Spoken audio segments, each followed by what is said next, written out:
Students हम discuss करेंगे important news के बारे में और उससे रिलेटेड जो इन्फॉर्मेशन है हमारे यूपीएससी के एग्जाम के पर्सपेक्टिव से इम्पोर्टेंट उसको हम यहाँ पे डिस्कस करेंगे। First news is regarding the Ayodhya के बारे में है। स्टूडेंट्स अयोध्या के अंदर जो मॉस्क है उसका डेवलपमेंट जल्द ही वहाँ पे स्टार्ट किया जाएगा।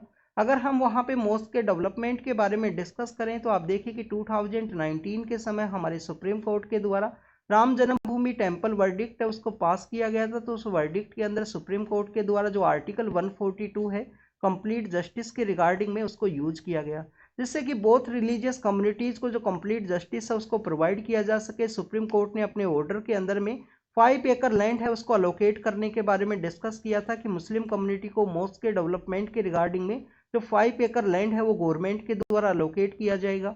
अगर हम मॉस्क के कंस्ट्रक्शन के बारे में डिस्कस करें तो आप देखिए कि वहाँ पे 5 मीनार का जो कॉन्सेप्ट है वो बिल्डिंग के अंदर अडोप्ट किया गया है। बिल्डिंग को कम्प्लीटली जो कार्बन न्यूट्रल है वो रखा जाएगा। इसके अलावा आप देखिए कि जो कम्युनिटी किचन है उसको भी डेवलप किया जाएगा मॉस्क के ही साथ में।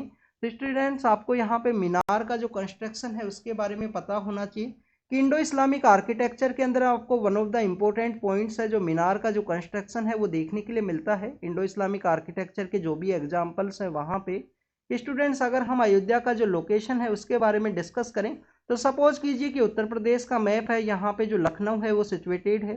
लखनऊ का जो ईस्टर्न पार्ट है, गोंडा का जो सदर्न पार्ट है, बस्ती का जो वेस्टर्न पार्ट है, वहाँ पे आपको अयोध्या है वो देखने के लिए मिलता है।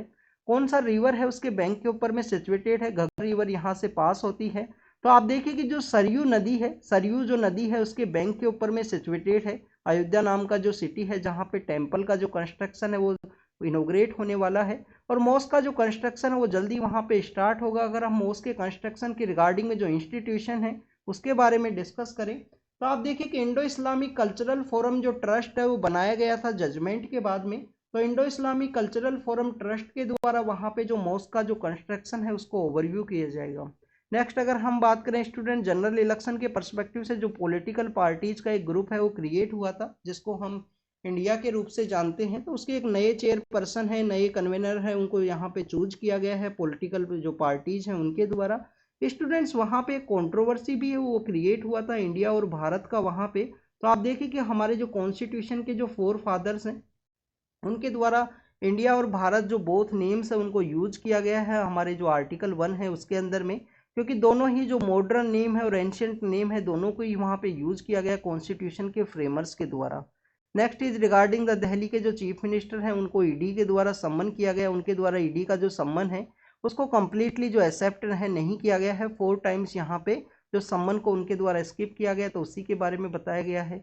ईडी के बारे में आपको पता होना चाहिए कि कौन सी मिनिस्ट्री के अंडर में है। आप देखिए कि इसको एनफोर्समेंट यूनिट के रूप में हम जानते हैं। पहले उसको एनफोर्समेंट यूनिट के रूप से जाना जाता था, बाद में एनफोर्समेंट डायरेक्टरेट का उसको नाम दिया गया है। 1957 के समय उसको इस्टेब्लिश किया गया था। आप देखिए कि मनी के रिगार्डिंग में जितने भी केसेस हैं, मनी लॉन्ड्रिंग का केस हो, उन सभी को डील करने के लिए ईडी को इस्टेब्लिश किया गया था मिनिस्ट्री ऑफ फाइनेंस के अंडर में। एनआईए के द्वारा बेसिकली जो इन्फॉर्मेशन है एफबीआई के साथ में जो इन्फॉर्मेशन है वो शेयर किए गए हैं। यूएस का जो फेडरल एजेंसी है उसके साथ में सैन फ्रांसिस्को के अंदर इंडिया का जो एम्बेसी है उसके ऊपर अटैक हुआ था, उसी के रिगार्डिंग में जो इन्फॉर्मेशन है उसको शेयर किया गया है। आपको यहाँ पे सैन फ्रांसिस्को का जो लोकेशन है उसके बारे में जानकारी होनी चाहिए। सपोज कीजिए कि ये यूनाइटेड स्टेट ऑफ अमेरिका का मैप है। यहाँ पे आपको जो सैन फ्रांसिस्को है वो आपको देखने के लिए मिलेगा। सैन फ्रांसिस्को यहाँ पे सिचुएटेड है वेस्टर्न पार्ट ऑफ यूएसए के अंदर में। आप देखिए कि यहाँ पे जो सीटल नाम का जो सिटी है, पोर्टलैंड है, सीटल है, वो सिटी सिचुएटेड है और सीटल के अंदर में इंडिया का जो कॉन्सुलेट है उसको ओपन भी किया जाएगा। उसी के रिगार्डिंग में भी कुछ दिन पहले वो न्यूज के अंदर में था। और आप देखिए कि यहाँ पे कनाडा का जो वैनकूवर नाम का जो सिटी है, वैनकूवर नाम का जो सिटी है वो सिचुएटेड है। इन एरियाज के अंदर बेसिकली इंडो जो पंजाबी जो कम्युनिटीज हैं जो बेसिकली पंजाब से बिलोंग करते हैं, जो सिख कम्युनिटी है उसकी जो प्रेजेंस है वो आपको देखने के लिए मिलती है। इवन मॉडर्न इंडियन हिस्ट्री के समय भी जो यूनाइटेड इंडियन हाउस है, गदर पार्टी है, उनका इस्टेब्लिशमेंट आपको इसी रीजन के अंदर में देखने के लिए मिलेगा। आप देखिए कि वैनकूवर के अंदर भी रिसेंटली वो कनाडा का वो जो रीजन है, ब्रिटिश कोलंबिया जो स्टेट है वो न्यूज के अंदर में था। वहाँ पे हरदीप सिंह निज्जर नाम के जो पर्सन है जो कनाडा के द्वारा जो एलिगेशंस लगाए गए थे। तो स्टूडेंट्स ये लोकेशन के बारे में आपको पता होना चाहिए। नेक्स्ट इज रिगार्डिंग द जो पीर पंजाल का जो रेंज है जिसके अंदर आर्मी के ऊपर जो अटैक्स हैं वो इंक्रीज हुए हैं। जहाँ पे आप देखिए कि कस्टोडियल डेस्क का या कस्टोडियल टॉर्चर का भी एक इंसिडेंट है वो सामने आया था। तो उसी पीर पंजाल के रीजन के अंदर में आर्मी के द्वारा जो बेसिक विलेज है जिसके अंदर आर्मी के ऊपर अटैक हुआ था, टोपा नाम का जो विलेज है, टोपा पीर, उस विलेज को वहां पे आर्मी के द्वारा अडॉप्ट किया जाएगा। आप देखिए कि विनिंग हार्ट एंड माइंड का एक कॉन्सेप्ट है, विनिंग हार्ट एंड माइंड का एक कॉन्सेप्ट है जो इंडिया की डिफेंस फोर्सेज के द्वारा जो डिस्टर्ब्ड एरियाज है जिनके अंदर अडॉप्ट किया जाता है, जिससे कि उनके लोगों को इंडियन आर्मी के साथ में जोड़ा जा सके। और काफ़ी सारे जो इनिशिएटिव्स हैं वहाँ पे डिफेंस फोर्सेज के द्वारा चलाए जाते हैं उन एरियाज के अंदर में। स्टूडेंट्स, आप अगर हम प्रेजेंट समय में जम्मू एंड कश्मीर रीजन के अंदर बात करें तो आप देखिए कि प्रेजेंट समय में जो जम्मू का जो रीजन है वहाँ पे काफ़ी सारे जो अटैक्स हैं वो इंक्रीज हुए हैं। चाहे डोडा का रीजन हो, चाहे पीर पंजाल का रीजन हो, वहाँ पे काफ़ी सारे जो जम्मू डिवीजन के अंदर जो आपको अटैक्स हैं इंडियन डिफेंस फोर्सेज के ऊपर आपको देखने के लिए मिलते हैं। तो हो सकता है कि जो इंसर्जेंट ऑर्गेनाइजेशंस हैं, टेररिस्ट ऑर्गेनाइजेशंस के द्वारा अपना जो मॉड्यूल है उसको यूज किया गया हो, क्योंकि जो कश्मीर है उसके अंदर टू मच फोर्स है, उसको यूज किया गया है कश्मीर वैली के अंदर में इंडिया की डिफेंस फोर्सेज के द्वारा, जब से 370 को वहां से एब्रोगेट किया गया उस समय के बाद में। अगर हम बात करें नेक्स्ट न्यूज के बारे में तो दिल्ली के पर्सपेक्टिव से है, असोला भट्टी जो वाइल्ड लाइफ सेंचुरी है उसके एनक्रोचमेंट के बारे में जो डिटेल्स हैं वो मांगी गई हैं दिल्ली हाई कोर्ट के द्वारा। स्टूडेंट्स, आपको इस असोला भट्टी एरिया के बारे में पता होना चाहिए कि आप देखिए कि जो गुरुग्राम है, हरियाणा का जो गुरुग्राम है, और दिल्ली के अलावा आप देखिए कि हरियाणा का जो फरीदाबाद है, उस एरिया के साथ में अपना जो उसी एरिया के अंदर जो असोला भट्टी वाइल्ड लाइफ सेंचुरी है वो सिचुएटेड है। तो आप देखिए कि दिल्ली रिज का जो सेंट्रल दिल्ली रिज का जो पार्ट है, जो अरावली का एक एक्सटेंशन आपको देखने के लिए मिलता है। स्टूडेंट्स, आपको अरावली के बारे में भी इंफॉर्मेशन होनी चाहिए। आप देखिए कि गुजरात से ओरिजिनेट होती हैं, राजस्थान होते हुए दिल्ली तक आपको देखने के लिए मिलेगा। इसका जो एक्सटेंशन है, हमारा जो पावर हाउस है कंट्री का पॉलिटिकल सेंटर के रूप में, रायसेना हिल्स, वहां तक आपको इसका एक्सटेंशन है वो देखने के लिए मिलता है। और आप देखिए कि उसके बाद में हरिद्वार तक इनका जो कंटिन्यूएशन है, बट वो अंडरग्राउंड है। दिल्ली से हरिद्वार का जो रीजन है उसके अंदर अंडरग्राउंड आपको जो जो हमारे अरावली हिल्स हैं उसका एक्सटेंशन देखने के लिए मिलेगा। तो अरावली के एक्सटेंशन एरिया के अंदर में जो असोला भट्टी जो वाइल्ड लाइफ सेंचुरी है वो सिचुएटेड है सेंट्रल, हमारा सेंट्रल दिल्ली का जो रिज का जो एरिया है उसके अंदर में। Next news is regarding the Ken Betwa के बारे में है। आप देखिए कि गवर्नमेंट का जो रिवर्स का इंटरलिंकिंग का एक प्रोजेक्ट है। केन एंड बेतवा रिवर के बारे में आपको पता होना चाहिए। आप देखिए कि केन और बेतवा रिवर दोनों ही यमुना नदी जो है, यमुना जो रिवर है उसकी बेसिकली ट्रिब्यूटरीज हैं। केन बेसिकली यमुना को ज्वाइन करती है स्टूडेंट्स बांदा नाम का जो डिस्ट्रिक्ट है उत्तर प्रदेश के अंदर में वहां पे। और अगर हम बात करें बेतवा के बारे में तो हमीरपुर नाम का जो डिस्ट्रिक्ट है उत्तर प्रदेश के अंदर में वहां पे ज्वाइन किया जाता है बेतवा के द्वारा यमुना रिवर को। केन बेतवा एक इंटरलिंकिंग प्रोजेक्ट है जो गवर्नमेंट के द्वारा लॉन्च किया गया था। आप देखिए कि जो इन्वायरमेंटलिस्ट पर्सन है उनके द्वारा जो कंसर्न है उसको रेज किया गया था कि पन्ना जो टाइगर रिजर्व है, पन्ना टाइगर रिजर्व वहां पे सबमर्ज होगा, जो कि क्रिटिकल इन्वायरमेंटल एरिया है बेसिकली रिगार्डिंग द टाइगर के पर्सपेक्टिव से। स्टूडेंट्स, अगर हम बात करें जो केन रिवर है वो पन्ना टाइगर रिजर्व के थ्रू में फ्लो करती है। आपसे ऐसे ही क्वेश्चंस पूछ लिए जाएंगे स्टेटमेंट के अंदर में कि कौन सा रिवर है वो फ्लो करता है टाइगर रिजर्व के जो कंप्लीट एरिया है उसके अंदर से, तो केन रिवर आपको देखने के लिए मिलता है। अभी ये जो टॉपिक है वो न्यूज के अंदर में क्यों है, आप देखिए कि वहां पे मध्य प्रदेश के अंदर एक डैम है उसको कंस्ट्रक्ट किया गया है जिसको कि लोअर ओर नाम के डैम के रूप से हम जानते हैं। और डैम को जब वहां पे कंस्ट्रक्शन किया गया तो जो बेसिकली जो प्रोजेक्ट से पहले कोई भी इन्वायरमेंटल जो क्लियरेंस है वो नहीं लिए गए हैं। यहाँ पे जल शक्ति जो मिनिस्ट्री है जिनके द्वारा उस डैम है उसको बनाया गया है नेशनल वाटर डेवलपमेंट अथॉरिटी के द्वारा। आप देखिए कि 80% ऑफ डैम का जो कंस्ट्रक्शन है, कैनाल का जो कंस्ट्रक्शन है वो वहाँ पे कंप्लीट हुआ है केन बेतवा के रीजन के अंदर में। और इन्वायरमेंट का जो क्लियरेंस है वो नहीं लिया गया है, तो उसी के रिगार्डिंग में डिस्कस किया गया है यहाँ पे। इसको जो कम्प्लीटली ओवरव्यू है वो किया जाना चाहिए। जो केन बेतवा प्रोजेक्ट है उसको ये हैम्पर कर सकता है इस तरीके से डैम का जो कंस्ट्रक्शन वहाँ पे किया गया। केन बेतवा क्या है, इंटरलिंकिंग ऑफ प्रोजेक्ट है गवर्नमेंट का हमारे यहाँ पे। आप देखिए कि आपको पता होना चाहिए हमारे जो सदर्न इंडिया की जो रिवर्स हैं वो हाइट के ऊपर में सिचुएटेड हैं। तो बेसिकली यहाँ पे अगर रिवर्स को कनेक्ट करना है नॉर्दर्न इंडिया से सदर्न इंडिया के अंदर में, तो इस सेंट्रल पार्ट ऑफ इंडिया के अंदर जो रिवर का जो वाटर है उसको पंप करना होगा। ईपीएफओ के बारे में है, आप देखिए कि लेबर मिनिस्ट्री के अंदर आपको ईपीएफओ नाम का जो ऑर्गेनाइजेशन है वो देखने के लिए मिलता है। ईपीएफओ के अंदर में बेसिकली स्टूडेंट्स यहाँ पे जो कम्प्लीटली जो सेंट्रल बॉडी है उसको रिकॉन्स्टिट्यूट किया गया है गवर्नमेंट के द्वारा। तो all India trade union Congress है, ऑल इंडिया जो मैन्युफैक्चरिंग एसोसिएशन है उनको यहाँ पे कंप्लीटली बाहर रखा गया है, उनको ऐड नहीं किया गया। जो ट्रस्ट है वो ट्रस्ट का बॉडी के अंदर में प्रेजेंट समय में। तो आप देखिए कि all India trade union Congress के बारे में आपको पता होना चाहिए। All India trade union Congress का जो एस्टेब्लिशमेंट है लाला लाजपत राय के द्वारा किया गया था 1920 के समय में। उसके जो फर्स्ट सेक्रेटरी हैं वो कौन थे, ये आपका होमवर्क है स्टूडेंट्स, आप जरूर से बताना। आप देखिए कि कुछ दिन पहले हमने ऑल इंडिया जो किसान का जो कांग्रेस बनाया गया था किसानों के लिए, उसके बारे में भी डिस्कस किया गया था। इसके अलावा स्टूडेंट्स अगर हम बात करें ऑल इंडिया मैन्युफैक्चरिंग एसोसिएशन, जिसको भी यहाँ पे सेंट्रल बोर्ड ऑफ ट्रस्ट के अंदर में नहीं रखा गया है, ईपीएफओ के अंदर में। तो आप देखिए कि जो मैन्युफैक्चरिंग एसोसिएशन है उसको 1941 के समय में जो एम विश्वेश्वरैया नाम के जो पर्सन है उनके द्वारा कॉन्स्टिट्यूट किया गया था। एम विश्वेश्वरैया वही पर्सन है जिनके द्वारा काफ़ी सारी जो डैम्स है उनको कंस्ट्रक्ट किया गया है सदर्न इंडिया के अंदर में। और आप देखिए कि जो इंजीनियर्स डे हम सेलिब्रेट करते हैं, एम विश्वेश्वरैया जो सर हैं उन्हीं का मेमोरी के रूप में सेलिब्रेट किया जाता है इंडिया के अंदर में। तो आप यहाँ पे ऑल इंडिया मैन्युफैक्चरिंग एसोसिएशन के बारे में ज़रूर से रीड करना। हमारे जो मिनिस्टर ऑफ एक्सटर्नल अफेयर हैं अब प्रेजेंट समय में ईरान का जो विजिट है उसके लिए जाने वाले हैं। आप देखिए कि यूएस एंड यूके के द्वारा एक अलायंस है उसको क्रिएट किया गया है कि उनके द्वारा रेड सी के रीजन के अंदर में जो होती रिबेलियंस है उनको अटैक किया जाएगा। तो उसी के रिगार्डिंग में इंडिया का जो ईरान के साथ में रिलेशन है उसके पर्सपेक्टिव से ईरान के अंदर विजिट करने वाले हैं minister of external affair. Recently जो ईरान के अंदर में जो करमन नाम का जो सिटी है उसके अंदर में जो अटैक हुआ था जनरल कासिम सुलेमानी का, जो बेसिकली मेमोरियल प्लेस है करमन नाम का जो सिटी है सदर्न पार्ट ऑफ ईरान के अंदर में। आप देखें कि आपको ईरान का जो लोकेशन है उसके बारे में ज़रूर से पता होना चाहिए। पाकिस्तान, अफगानिस्तान, इवन जो तुर्कमेनिस्तान है, तुर्कमेनिस्तान के अलावा आप देखिए कि यहाँ पे आपको अजरबैजान है, अजरबैजान के अलावा आपको टर्की देखने के लिए मिलेगा। तो जो जो नाइबर कंट्रीज है उनके बारे में आप जरूर से रीड करना एक बार। यहाँ पे ईरान के पर्सपेक्टिव से काफ़ी कुछ वो न्यूज़ के अंदर में है। करमन बेसिकली जो सदर्न पार्ट है उसके अंदर में सिचुएटेड है। यहाँ पे जो कैस्पियन सी है उसके साथ में एरिया शेयर करता है ईरान नाम का जो कंट्री है। करमन सिटी के अंदर एक अटैक हुआ था जिसको आईएसआई इस्लामिक स्टेट के द्वारा जो रिस्पॉन्सिबिलिटी है वो वहाँ पे लिया गया था। आप देखिए कि इंडिया के द्वारा बेसिकली ईरान को कम्प्लीटली सपोर्ट किया गया है और ईरान का जो नॉन वीजा विजिट के जो कंट्रीज हैं उसके अंदर इंडिया है उसको शामिल किया गया है ईरान के द्वारा। नेक्स्ट अगर हम बात करें स्टूडेंट सर्वाइकल जो कैंसर है उसके बारे में है। आप देखिए कि एचपीवी नाम का जो वैक्सीन कैंपेन है उसके द्वारा भी सेंटर के द्वारा जो डिसीजन है वो नहीं लिया गया है। एचपीवी वैक्सीन क्या है बेसिकली आपको इसके बारे में पता होना चाहिए।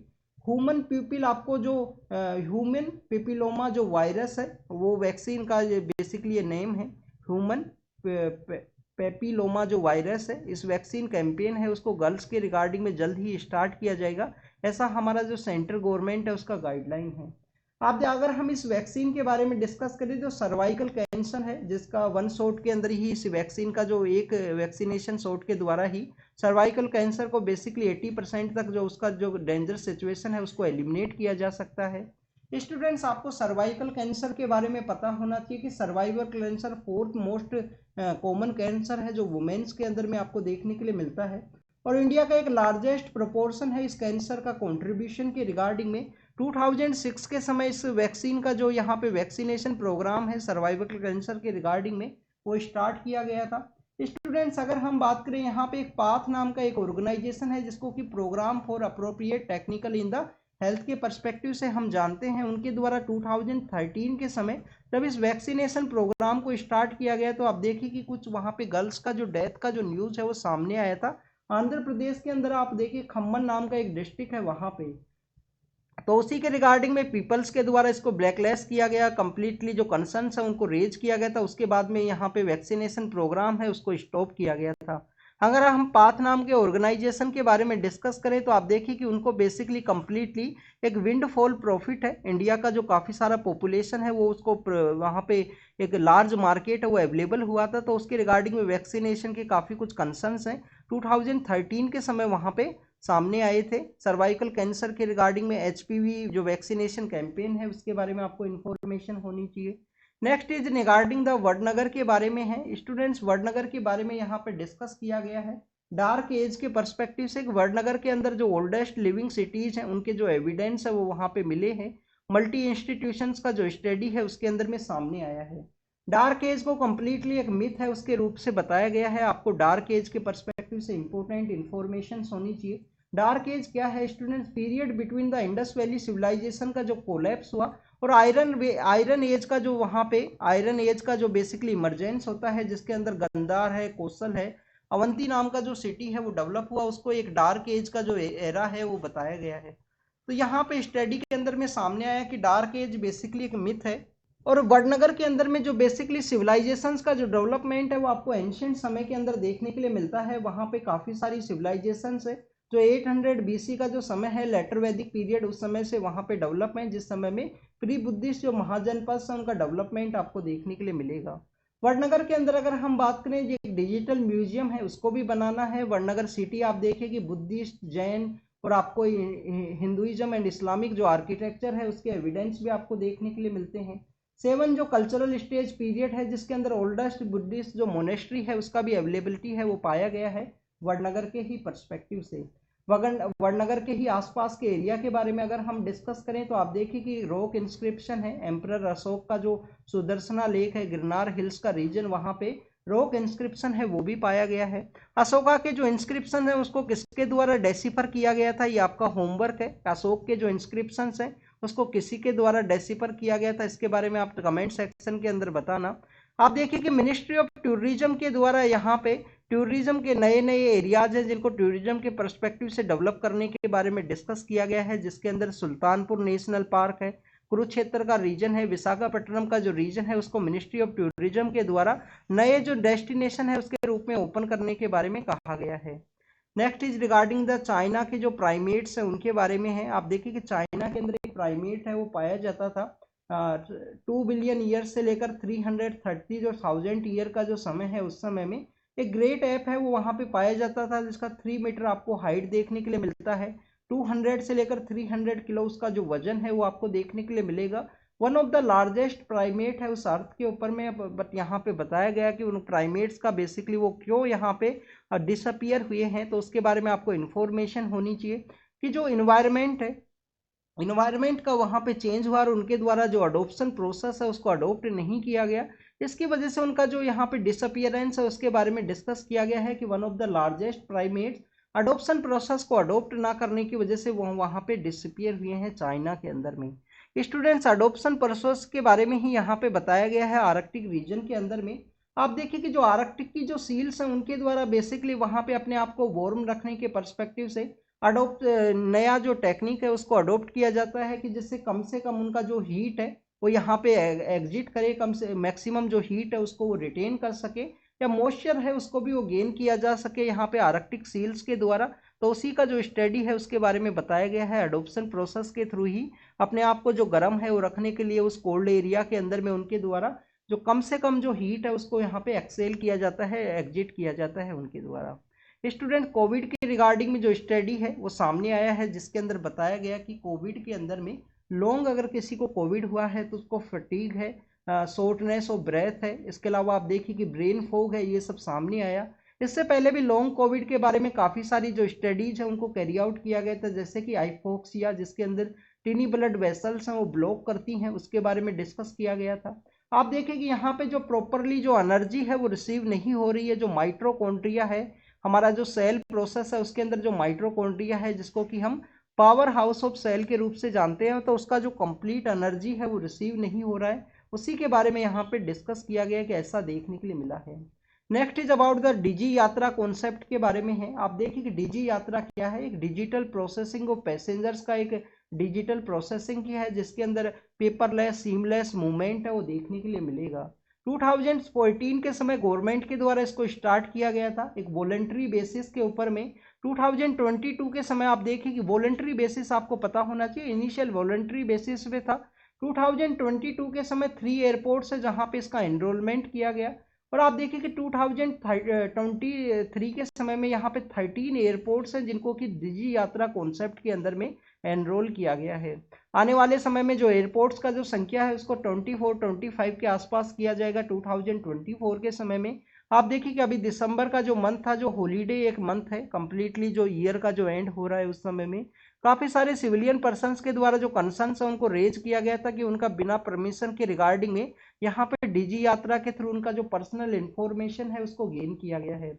डिजी यात्रा के बारे में अगर हम डिस्कस करें तो डिजी यात्रा एक ऐप है जिसको गवर्नमेंट के द्वारा ओवन नहीं किया जाता है स्टूडेंट्स, वहाँ पे आपको एक डिजिटल यात्रा फाउंडेशन के रूप से देखने के लिए मिलता है, जिसके अंदर एयरपोर्ट अथॉरिटी ऑफ इंडिया का एक शेयर होल्डिंग है। उसके अलावा 5 हमारे इंडिया के जो प्राइवेट एयरपोर्ट्स हैं उनका भी उसके अंदर शेयर होल्डिंग है, जिसके अंदर दिल्ली, मुंबई, बेंगलोर है, हैदराबाद एंड कोची है, वो देखने के लिए मिलेगा। स्टूडेंट्स, यहाँ पे गवर्नमेंट के द्वारा डिजी यात्रा के रिगार्डिंग में जो फंडिंग है उसको प्रोवाइड नहीं किया जाता है डिजी यात्रा फाउंडेशन के रिगार्डिंग में। यहाँ पे जो पैसेंजर्स का जो डाटा जो स्टोर किया जाएगा डिजी यात्रा फाउंडेशन के द्वारा, उसका कोई भी जो सेंट्रलाइजेशन स्टोरेज नहीं है, उसका प्रोसेस नहीं है। अब बट आपको यहाँ पे प्रेजेंट एक स्ट्रक्चर के बारे में पता होना चाहिए कि 2023 के समय में गवर्नमेंट के द्वारा digital personal data protection act है उसको पास किया गया था। Digital personal data protection act है उसको पास किया गया। तो डिजिटल जो protection data digital personal data protection act के अंदर में 2 पॉइंट्स है उनको बताया गया है कि बेसिकली वहाँ पे गवर्नमेंट के द्वारा जो डाटाज है उसको मोर समय के लिए यूज किया जा सकता है, और गवर्नमेंट की जो अथॉरिटीज़ हैं किनके द्वारा जो डाटा है उसको यूज किया जाएगा, उसका जो इन्फॉर्मेशन है वो नहीं देखने के लिए मिलेगा। तो हमारा प्राइवेसी के रिगार्डिंग में जो कंसर्न्स है वो रेज किए गए हैं डिजी यात्रा कॉन्सेप्ट के थ्रू, वॉलंटरी बेसिस पे है, किसी भी एक पर्सन के द्वारा एनरोल किया जाएगा, उसका सीमलेस मूवमेंट वहाँ पे होगा, फोटो वहाँ पे क्लिक किया जाएगा गेट के ऊपर में, और कंप्लीटली जो सीमलेस मूवमेंट के रिगार्डिंग में डिजी यात्रा कॉन्सेप्ट को स्टार्ट किया गया था। Next is regarding the aviation sector के अंदर सेफ्टी के परस्पेक्टिव से है। आप देखिए कि यहाँ पे रिसेंटली काफ़ी सारे जो इंसिडेंट है वो सामने आए हैं। एक बोइंग का इंसिडेंट, एक जापान का इंसिडेंट है जो बेसिकली कोलिजन होने की वजह से वहाँ पे फायर का इंसिडेंट सामने आया, जिसके अंदर मैक्सिमम जो सिविलियन पर्सन है उनको वहाँ पे रेस्क्यू किया गया था। आप देखिए कि बोइंग का इंसिडेंट बेसिकली आपको एक प्लेन के अंदर में जो वहाँ पे इंसिडेंट हुआ था, जिसके बाद में बोइंग 377 जो मैक्स है उसके अंदर इंस्पेक्शन को कैरी आउट किया गया, उस प्लेन्स को वहाँ पे ग्राउंड किया गया। तो इसी एविएशन सेफ्टी के बारे में डिस्कस किया गया है कि उसका कंप्लीटली जो स्क्रूटनी है उसको कैरी आउट करने का ज़रूरत है। जो भी मिस्टेक्स हैं उनको आइडेंटिफाई करने का जो समय है बोइंग का हो, यहाँ पे एयरबस के रिगार्डिंग में हो। उससे पहले की कुछ इंसिडेंट्स के बारे में बताया गया है कि ऑलरेडी पहले भी काफ़ी सारे इंसिडेंट्स सामने आए हैं, तो यहाँ पे सेफ्टी को इम्प्रूव करने के बारे में डिस्कस किया गया। इंटरनेशनल सिविल एविएशन ऑर्गेनाइजेशन के बारे में आप जरूर से रीड करना, ऑलरेडी हमने इसको एक बार डिस्कस किया था। एक स्टूडेंट के द्वारा बेसिकली इसका जो आंसर भी दिया गया था कि कहाँ पे इसका हेडक्वार्टर सिचुएटेड है। Students, next news is regarding the international court of justice के बारे में है। तो आपको यहाँ पे इंटरनेशनल कोर्ट ऑफ जस्टिस के रिगार्डिंग में जो इन्फॉर्मेशन है वो यहाँ पे पता होना चाहिए स्टूडेंट। आप देखिए कि हेग के अंदर में जो इंटरनेशनल कोर्ट ऑफ जस्टिस है वो सिचुएटेड है, और साउथ अफ्रीका के द्वारा जो पेटिशन है वो फाइल किया गया है जीनोसाइड के परस्पेक्टिव से। 1948 का जो एक्ट है crime of genocide against the Israel के रिगार्डिंग में जो पेटिशन है उसको फाइल किया गया है साउथ अफ्रीका के द्वारा। बेसिकली जो कंटेंटियस केसेस हैं इंटरनेशनल कोर्ट ऑफ जस्टिस के अंदर में जो स्टेट हैं, जो यहाँ पे स्टेक होल्डर है, उनके द्वारा ही जो केस है वो फाइल किया जा सकता है। बट अगर हम बात करें इस 1940 एक्ट का जो जीनोसाइड एक्ट है उसके अंदर में बहुत साउथ अफ्रीका एंड इजराइल दो सिग्नेटरी हैं, तो इसी वजह से साउथ अफ्रीका के द्वारा जीनोसाइड का जो एक्ट है उसको यहाँ पे फाइल किया गया अगेंस्ट द इजराइल के अगेंस्ट में। आप देखिए कि जीनोसाइड कन्वेंशन क्या है। 1948 के समय एक जीनोसाइड कन्वेंशन है वो सामने आया था, फर्स्ट यूएन का ह्यूमन राइट एक ट्रीटी है 1948 का समय का, यूनाइटेड नेशन जनरल असेंबली का। उसके अंदर में पीपल्स का यहाँ पे जो मास लेवल ऑफ किलिंग है उसको रोकने के रिगार्डिंग में इसको शामिल किया गया था कि जो होलोकास्ट का जो सिचुएशन है, होलोकास्ट का जो सिचुएशन है वो क्रिएट ना हो वहाँ पे आने वाले समय में फ्यूचर के अंदर। तो उसी के रिगार्डिंग में 1948 के समय जो जीनोसाइड कन्वेंशन है उसको शामिल किया गया। स्टूडेंट्स, इसी जीनोसाइड कन्वेंशन का जो आर्टिकल 2 है उसके अगेंस्ट उसके अंडर में यहाँ पे साउथ अफ्रीका के द्वारा जो पेटिशन है वो फाइल की गई है इंटरनेशनल कोर्ट ऑफ जस्टिस के अंदर में कि 1948 के समय से जो नकबा का जो सिचुएशन है, नकबा क्या है स्टूडेंट, बेसिकली ये कैटास्ट्रोफिक जो इवेंट्स है जो पैलेस्टीनियन कम्युनिटी के अगेंस्ट में कैरी आउट किए गए हैं 1948 के समय में, तो नकबा का जो सिचुएशन है वो ना देखने के लिए मिले। अगर हम आईसीजे के यहाँ पे एनफोर्समेंट के बारे में डिस्कस करें तो आप देखिए कि यूएनएससी के द्वारा एनफोर्स किया जाता है, बट वहाँ पे मैक्सिमम जो बिग पावर्स है उनके द्वारा वीटो लगा दिया जाएगा एक दूसरे के अगेंस्ट में। इसी वजह से आईसीजे के जो जजमेंट्स हैं उनका एनफोर्समेंट आपको नहीं देखने के लिए मिलता है। जस्टिस विदाउट पावर के अंदर जो आईसीजे नाम का जो इंटरनेशनल कोर्ट ऑफ जस्टिस है उसी के बारे में डिस्कस किया गया कि 1945 के समय में जो इंटरनेशनल कोर्ट ऑफ जस्टिस है वो सामने आया है, इस्टेब्लिशमेंट में आया है। After the two world war जो टू डिकेड का जो कॉन्सेप्ट है उसका कॉन्फ्लिक्ट रहा वर्ल्ड के अंदर में, तो चार्टर ऑफ यूएन के थ्रू में इसको पीस प्लेस जो हेग है नीदरलैंड के अंदर में, वहाँ पे इसको इस्टेब्लिश किया गया। पीस प्लेस जो हेग के अंदर है नीदरलैंड में, वहाँ पे इंटरनेशनल कोर्ट ऑफ जस्टिस को इस्टेब्लिश किया गया। स्टूडेंट्स, इस इंटरनेशनल कोर्ट ऑफ जस्टिस के द्वारा टू टाइप की जो जजमेंट्स है उनको पास किया जाता है। एक एडवाइजरी ज्यूरिसडिक्शन आपको देखने के लिए मिलता है, उसका जो एडवाइजरी ज्यूरिसडिक्शन है उसका बेसिकली जो बाइंडिंग है वो नहीं है स्टूडेंट्स। दूसरा कंटेंटियस ज्यूरिसडिक्शन है जिसके अंदर उसका जजमेंट है वो बाइंडिंग आपको देखने के लिए मिलेगा। बट आप देखिए कि इसका जो पहले permanent court of international justice हुआ करता था उसका जो भी मिस्टेक्स है उनके द्वारा जो वर्ल्ड वॉर है वो नहीं रोका गया था, उसी के रिगार्डिंग में इंटरनेशनल कोर्ट ऑफ जस्टिस है उसको इस्टेब्लिश किया गया था। But international court of justice का भी जो रूलिंग है उसका enforcement United nation security council के द्वारा किया जाता है। और आप देखिए कि यूनाइटेड नेशन सिक्योरिटी काउंसिल में जो बिग पावर्स हैं उनके इंटरेस्ट की वजह से वहाँ पे उसका एनफोर्समेंट है वो आपको नहीं देखने के लिए मिलता है। जैसे कि रसिया यूक्रेन के क्राइसिस के अंदर में जो रसिया और चाइना के जो जज हैं जो बेसिकली यहाँ पे इंटरनेशनल कोर्ट ऑफ जस्टिस के अंदर पोस्टेड हैं, तो उनके द्वारा यहाँ पे जो जजमेंट है वो अगेंस्ट द पास किया गया था। इंडिया के भी जो दलवीर भंडारी वहाँ पे जज के रूप में पोस्टेड हैं इंटरनेशनल कोर्ट ऑफ जस्टिस के अंदर में, उनके द्वारा रसिया के अगेंस्ट में जो वोटिंग है वो किया गया। इंडिया का वहाँ पे यूनाइटेड नेशन जनरल असेंबली के वोटिंग के समय इंडिया बेसिकली एब्सेंट था। नॉन एनफोर्समेंट है उसके बारे में हमने देखा कि बिग पावर्स का कोऑपरेशन होता है, बिग पावर्स का कोऑपरेशन ना होने की वजह से इसका जो जजमेंट है वो एनफोर्समेंट आपको नहीं देखने के लिए मिलेगा।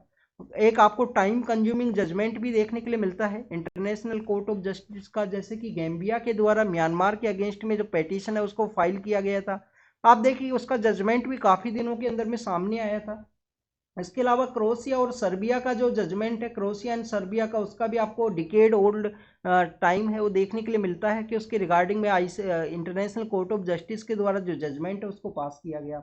बोस्निया हर्जेगोविना वर्सेज जो सर्बिया एंड और दूसरा कंट्री है उसी के रिगार्डिंग में जजमेंट है वो भी काफ़ी आपको टाइम कंज्यूमिंग देखा।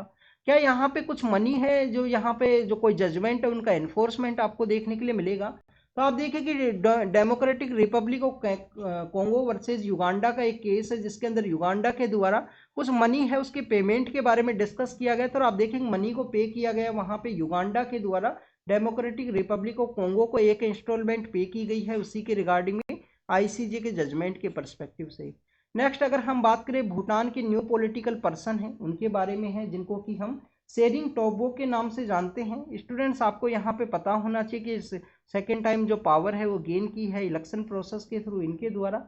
आपको यहाँ पे एक सिटी के बारे में भी पता होना चाहिए, गेलेपू नाम का जो सिटी है जो कार्बन नेगेटिव एक सिटी है जिसको डेवलप किया जाएगा। इंडिया का जो आसाम का जो एरिया है भूटान के साथ में वहाँ पे उस सिटी को डेवलप किया जाएगा भूटान के द्वारा कार्बन नेगेटिव के परस्पेक्टिव से। भूटान के बारे में आपको एक और इन्फॉर्मेशन होनी चाहिए, वर्ल्ड के अंदर आपको जीडीपी का कैलकुलेशन देखने के लिए मिलता है। भूटान के अंदर में ग्लोबल हैप्पीनेस का जो प्रोडक्ट कैलकुलेशन है वो आपको देखने के लिए मिलेगा। आप देखिए कि BBIN का एक कॉन्सेप्ट था इंडिया भूटान बांग्लादेश इंडिया नेपाल का, तो BBIN को भी भूटान के द्वारा इसी वजह से नेग्लेक्ट कर दिया गया था, उसी वजह से ज्वाइन नहीं किया गया था उस मोटर व्हीकल के एग्रीमेंट को कि वहाँ पे कार्बन का जो एमिशन है वो देखने के लिए मिलेगा। कार्बन नेगेटिव कंट्री है, हैप्पीनेस कंट्री के रूप से जाना जाता है। बट आप देखिए कि बिग पावर्स के अंदर में सिचुएटेड है, चाइना और इंडिया का जो मिडिल एरिया है वहाँ पे ये सिचुएटेड है। Next is regarding the France के परस्पेक्टिव से है। गोब्रियल जो अटल नाम के जो पर्सन है 34 ईयर है, गे बेसिकली ये SBL जो LGBT कम्युनिटी है उससे बिलोंग करते हैं। और आप देखिए कि इनको यहाँ पे फ्रांस का जो PM है वो बनाया गया है। नेक्स्ट अगर हम बात करें जर्मनी के पर्सपेक्टिव से, जर्मनी के जो फार्मर्स का वहाँ पे प्रोटेस्ट है तो वहाँ के पॉलिटिकल लीडर्स के द्वारा बेसिकली डिस्कशन है उसको कैरी आउट किया गया है। आप देखिए कि यूक्रेन के रिगार्डिंग में जो फ्रांस है उसके द्वारा बेसिकली सपोर्ट के बारे में डिस्कस किया गया। कल हमने यूके के पर्सपेक्टिव से सपोर्ट को रीड किया था। यूएस के जो यहाँ पे जो बोइंग का जो मैक्स 9 है 377 मैक्स 9 है उसका बेसिकली ग्राउंडिंग के बारे में कहा गया है कि और भी सेफ्टी को यहाँ पे कंसर्न्स को चेक किया जाएगा उनके द्वारा। आप देखिए कि जो कुर्दिश कम्युनिटी है जिसको लार्जेस्ट स्टेटलेस कम्युनिटी के रूप से जाना जाता है, उनके कुर्दिस्तान के बारे में प्रॉमिस किया गया था तो फर्स्ट वर्ल्ड वॉर के समय में कुर्दिस्तान को वहाँ पे इस्टेब्लिश किया जाएगा, बट बाद में कुर्दिस्तान को नहीं बनाया गया। कुर्दिश कम्युनिटी आपको ये टर्की का जो एरिया है, इराक, सीरिया, इन सभी एरियाज के अंदर में देखने के लिए मिलता है। बेसिकली सभी एरियाज़ के द्वारा उसको शेयर किया गया है, कहीं टर्की के द्वारा शेयर किया गया, कहीं इराक के द्वारा, कहीं सीरिया के द्वारा। तो आप देखिए कि जो कुर्दिस्तान के अगेंस्ट में एक ऑपरेशन है जिसको लॉन्च किया गया है टर्की का जो पॉलिटिकल हेड्स है उनके द्वारा। ताइवान के पर्सपेक्टिव से है, आप देखिए कि ताइवान को पहले फर्मोसा के रूप से जानते थे वर्ल्ड वॉर सेकेंड के समय में। ईस्ट चाइना सी का जो रीजन है, सपोज कीजिए चाइना है, यहाँ पे आपको ताइवान है वो देखने के लिए मिलेगा। ताइवान के अंदर वहाँ पे इलेक्शंस हुए, वहाँ पे जो कैंडिडेट है वो चुन के आए हैं, उसी के बारे में बताया गया। मालदीव के जो यहाँ पे पॉलिटिकल लीडर है उनके द्वारा स्टेटमेंट दिया गया चाइना की विजिट के बाद में कि उनको किसी के भी द्वारा भी बुली है वो नहीं किया जा सकता। हो सकता है कि हम स्मॉल कंट्री हो बट हमको इस तरीके से जो बेसिकली कंट्री का जो इमेज है उसको ख़राब नहीं किया जा सकता है किसी के भी द्वारा। आप देखिए कि इंडिया और जो मालदीव के जो रिलेशंस है वो काफ़ी बैड सिचुएशन के अंदर देखने के लिए मिले। जब लक्षद्वीप को बेसिकली इंडिया के द्वारा प्रमोट किया गया तो मालदीव के जो मिनिस्टर्स हैं उनके द्वारा बेसिकली इंडिया के अगेंस्ट में कुछ डेरोगेटरी कमेंट्स हैं वो इश्यू किए गए थे। उसी के रिगार्डिंग उन जो मिनिस्टर्स हैं उनको रिमूव भी किया गया है मालदीव के अंदर में। स्टूडेंट, टूरिज्म इंडस्ट्री के ऊपर बेस है मालदीव, आपको इन्फॉर्मेशन होनी चाहिए। Next is regarding the Sunday का आज का दिन है, तो आप देखिए कि संडे के अंदर जो लास्ट पेज है, संडे के अंदर जो लास्ट पेज है वो फोटोज वहाँ पे शो की जाती हैं। फोटोज के अंदर में यहाँ पे आसाम का जो करबी एंगलोंग नाम का जो डिस्ट्रिक्ट है उसको बताया गया है कि वहाँ पे आज भी जो बार्टर सिस्टम है, आज भी जो बार्टर सिस्टम है वो आपको देखने के लिए मिलता है। स्टूडेंट्स, बार्टर सिस्टम का सबसे बड़ा जो यहाँ पे ड्रॉबैक है वो क्या है, आप देखिए कि डबल कॉन्सिडेंस ऑफ बॉन्ड्स यहाँ पे होना चाहिए कि आपको बेसिकली यहाँ पे राइस है वो चाहिए, आपको राइस चाहिए और आपको दूसरे वाले को वीट चाहिए, तो आपके पास यहाँ राइस होने चाहिए और उसके पास में वीट होना चाहिए, जब ही यहाँ पे जो एक्सचेंज है उसको कैरी आउट किया जा सकेगा। तो बार्टर सिस्टम आज भी जो करबी एंगलोंग का जो रीजन है जहाँ पे आप देखिए कि हमारा जो शेड्यूल 6 है, शेड्यूल 6 का एप्लीकेशन आपको इस एरिया के अंदर देखने के लिए मिलता है जो कि आसाम, मेघालय, त्रिपुरा और मिजोरम के अंदर में इम्प्लीमेंट किया जाता है। लद्दाख का भी डिमांड था कि उनको शेड्यूल 6 के अंदर शामिल किया जाए। यहाँ पे जो राइस के जो बैग्स है उनका जो एग्रीकल्चर एक्टिविटीज है उनको शो किया गया है। स्टूडेंट, जो संडे के दिन जो मैगजीन है उसको भी रीड करना आप। This is all the information related to the today's newspaper. Read कीजिए, रिवाइज कीजिए, जो भी आपको इन्फॉर्मेशन मिला है और उसको नोट डाउन जरूर से करना student. Thank you very much.